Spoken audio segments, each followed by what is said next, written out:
As part of Accordance Bible Software's current Light Up the Holidays sale, we're offering a number of really great visual resources. Our Bible Times Photo Museum, the churches and monasteries in Israel, and the 100 archaeological sites and biblical landscapes in Israel. All three of these are collections of photographs with in-depth descriptions. And then, of course, our graphics bundle, which includes the atlas, the photo guide, another collection of photographs, and our timeline. Now, to appreciate the value of these resources, it's really better to see them in action than just to read a description. So I wanted to take a moment to show you how these resources work in action. And so I've chosen the story of David and Goliath in 1 Samuel 17. And I just want to hit some highlights for how you can use these visual resources to illustrate and better understand this particular passage. So the first thing we see is the location of the battle. The Philistines gathered their forces for war at Soko in Judah and camped between Soko and Azekah in Ephes Damim. Saul and the men of Israel gathered and camped in the valley of Elah. Then they lined up in battle formation to face the Philistines. The Philistines were standing on one hill, and the Israelites were standing on another hill with a ravine or the valley between them. And then a champion named Goliath from Gath came out from the Philistine camp. So let's begin with the setting. Where is the valley of Elah? What does it look like? What can it tell us about this particular battle? So I'm just going to double-click the word Elah to select it. And then I'm going to go over my library here where I've got the visual resources open.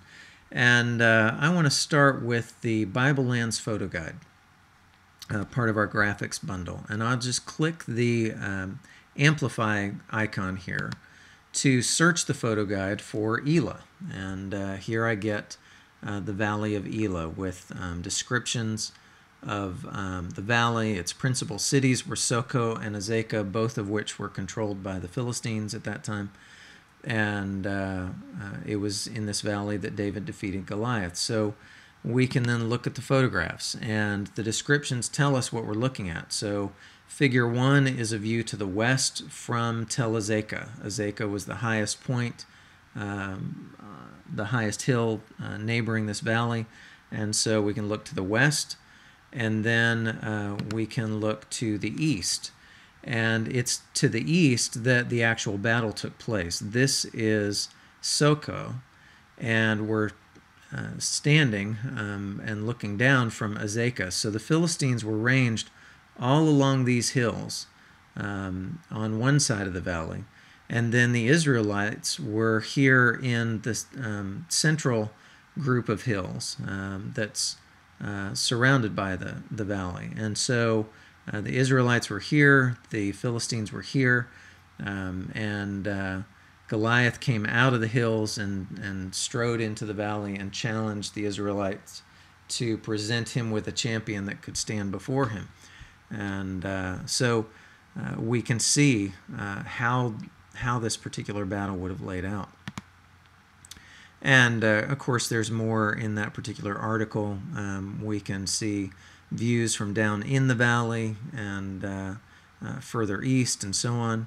Here is a couple of pictures of the dried stream in the valley of Elah.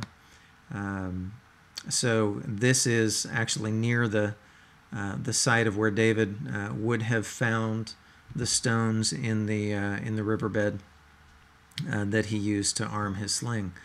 And we even have, I think as we go along here, yeah, there's a photograph of sheep and goats in the valley of Elah. Now, a lot of resources would just give you a picture of sheep and goats and say, you know, here are sheep and goats in the valley. But the photo guide and all of our graphic resources really try to focus your attention on the teaching value of these images. These aren't just pretty pictures that we want to show you. We want to illustrate the Bible.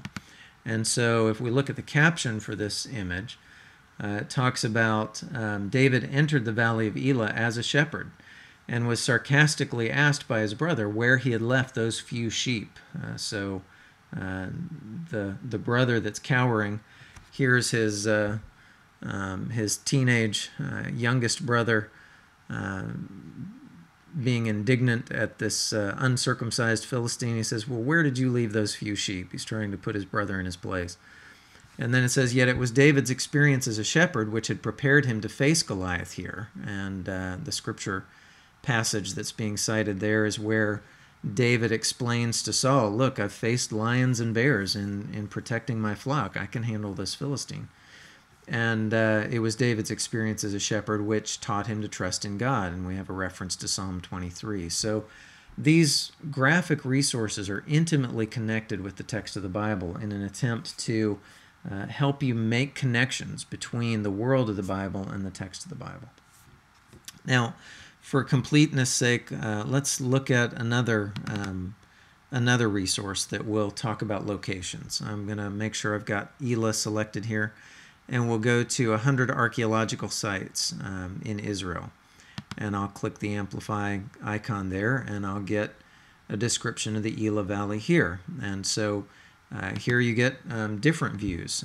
This is a shot taken from Tel Soko, which is the eastern terminus of where the Philistines were encamped. And we can see the valley between Soko and the Israelite hills on that side. And it'll talk about the Elah Valley's importance as a highway from the Philistine plain up into the central highlands. It was how you would get to Bethlehem and Jerusalem and Hebron and so on. And so give you a little more information about the Valley of Elah from a different perspective. There are some additional photos of Soko. It'll talk about the confrontation with the Philistines. Even mentions that apparently Nebuchadnezzar, when he conquered Jerusalem, he entered through the Valley of Elah. And so we see the strategic importance of this valley in protecting the major Israelite cities. Then you have photographs from the Israelite fortress at Khirbet Kiafa. This has been recently discovered and excavated, a Iron Age fortress on those central hills that I had shown you in the photo guide pictures.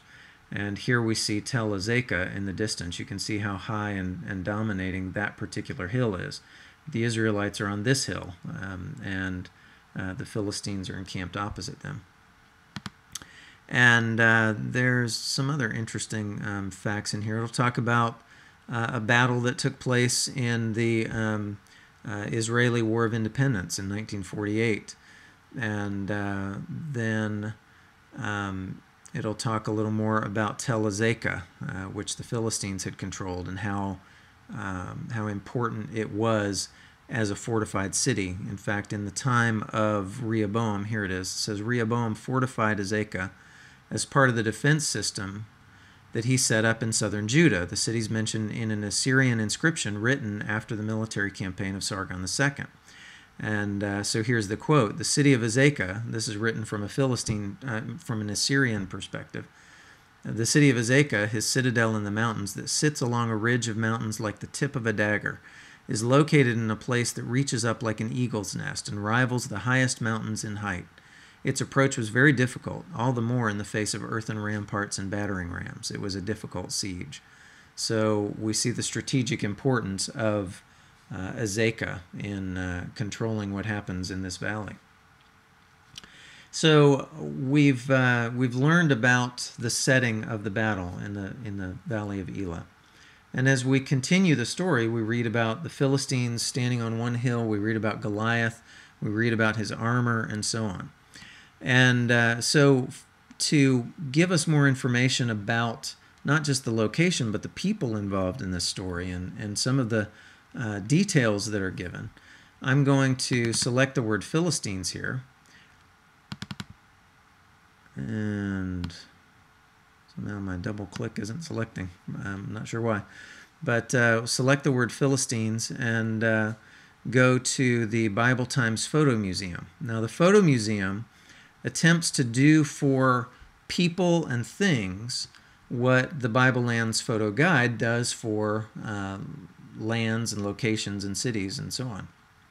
So I'm going to click the amplify icon for the Photo Museum and find out about the Philistines. And so again, these are not just collections of pictures. This is a detailed description of the Philistines, and we'll tell you about their origins as part of the Sea Peoples that came and engaged in the Egyptians in battle and were defeated and turned back by Ramses III. These are photographs of the reliefs in Ramses III's mortuary temple where this battle with the Philistines is described. And we see Philistines with their feathered headdresses fighting against the Egyptians and so on. And then as we go down, it'll talk a little more about those feathered headdresses. And we can see there's a depiction of captive Philistines on that mortuary temple. And interestingly, there's even on the island of Crete, there is an object called the Phaistos disc, and it features images that these are believed to be hieroglyphic images that presumably say something. But you can see there are a bunch of images, a repeating symbol of a man with a feathered headdress. And so there may be, that may show the relationship between the Philistines and Western peoples like the people of Crete. And the Philistines are believed to have originated in the Aegean Sea area and migrated to the coast of Israel. And then we'll find out about Philistine ships, and you'll read about Philistine pottery and their relationship with the Sea Peoples and with the peoples of Palestine and so on. So, so we learn more and more about the Philistines. Then we can go to something like Goliath, and I'll select Goliath and click the amplify button for the Photo Museum and start reading about Goliath and the description of his armor. And here's a vase that was found at Mycenae that, so it's Greek, but it shows the exact arrangement of armor that Goliath was wearing. So another connection with the people of the Aegean may be reflected in the description of Goliath's armor. He has a helmet, he has scale armor, he has greaves protecting his legs, he has a shield and a spear and so on. So we can see that illustrated in an artifact from Greece. And then we can, if I wanted to find out more about his armor, I can select the word scale armor, and we'll click the amplify button again. And here I'll get a description of scale armor. Here's a painting of Alexander the Great wearing scale armor, or a sculpture of warriors from Palmyra wearing scale armor. And this is a Syrian warrior wearing scale armor. You can even see the horse has a blanket or a coat of scale armor. And then we can see how the scales were arranged and sewn into the jacket that that was their base and so on. So I'm obviously kind of jumping from highlight to highlight here, but I really want to illustrate how these resources are not just collections of pictures. They are tremendous teaching tools that will expose you to the world of the Bible and help you better understand what's going on. One last thing, and then I'll stop. Let's go to 1 Samuel 17:40. And this is where David decides, I can't wear your armor, Saul. I'm not used to it. He takes his shepherd's staff in his hand, and he chooses 5 smooth stones from the wadi that we had seen in the photo guide pictures. And then with his sling in his hand, he approached the Philistine. And so I'll select the word sling and look that up in the photo museum and find all about the sling and how it was arranged, and what kind of stones were used. The fact that the tribe of Benjamin appears to have had specialists in the use of the sling. And this is an interesting story. When David was prepared to murder Nabal, a man that he had, when David was an outlaw with his outlaw force and being hunted by Saul, he basically protected the flocks of this man Nabal. And then he asked Nabal for some provisions, and Nabal foolishly said, no way, get lost. And David was furious. So Nabal's wife realizes the danger, his wife Abigail, and so she goes to David and she reminds him to trust in the Lord's protection by saying that he will fling away the lives of David's enemies like stones from the pocket of a sling. And so Abigail very cleverly uses the imagery of a sling to remind David of the trust that he showed in God when he defeated Goliath, and to remind him not to become the murderer that Saul has essentially accused him of being. And so fascinating use of a sling metaphor to help David understand his behavior and why he needs to change his behavior. Similar to what Nathan did when he used the parable of a man with a lamb to show David his sin with Bathsheba. And of course, there are images of slings. This is a reconstruction of a sling with sling stones that were found at the Judean town of Lachish. And this is a Assyrian relief of Assyrian slingers. Interestingly, the way that these Syrian slingers are depicted, it looks like they may have been whirling their arms in a vertical pattern rather than, as we often think, sort of above the head and rotating the sling horizontally. By this relief, it looks like they could have actually been using an underhand motion and swinging their whole arm, which may have resulted in greater velocity. But of course, it's hard to tell that from a relief. But these are the kinds of things that the photo museum, the photo guide, the archaeological sites all help us to understand about Old Testament stories. The churches in Israel module would obviously be more appropriate for New Testament stories. That's what a lot of these churches in Israel are designed to commemorate. But the churches in Israel module also includes photographs of religious celebrations, Christmas, Easter, Passover, and so on. So it's a great resource. I just haven't happened to show in this particular demonstration. But just wanted to illustrate how these resources are useful to helping us understand a biblical passage. And of course, there's a ton more that I could show you in all of these resources. But I hope that gives you an idea of how these may be helpful to you.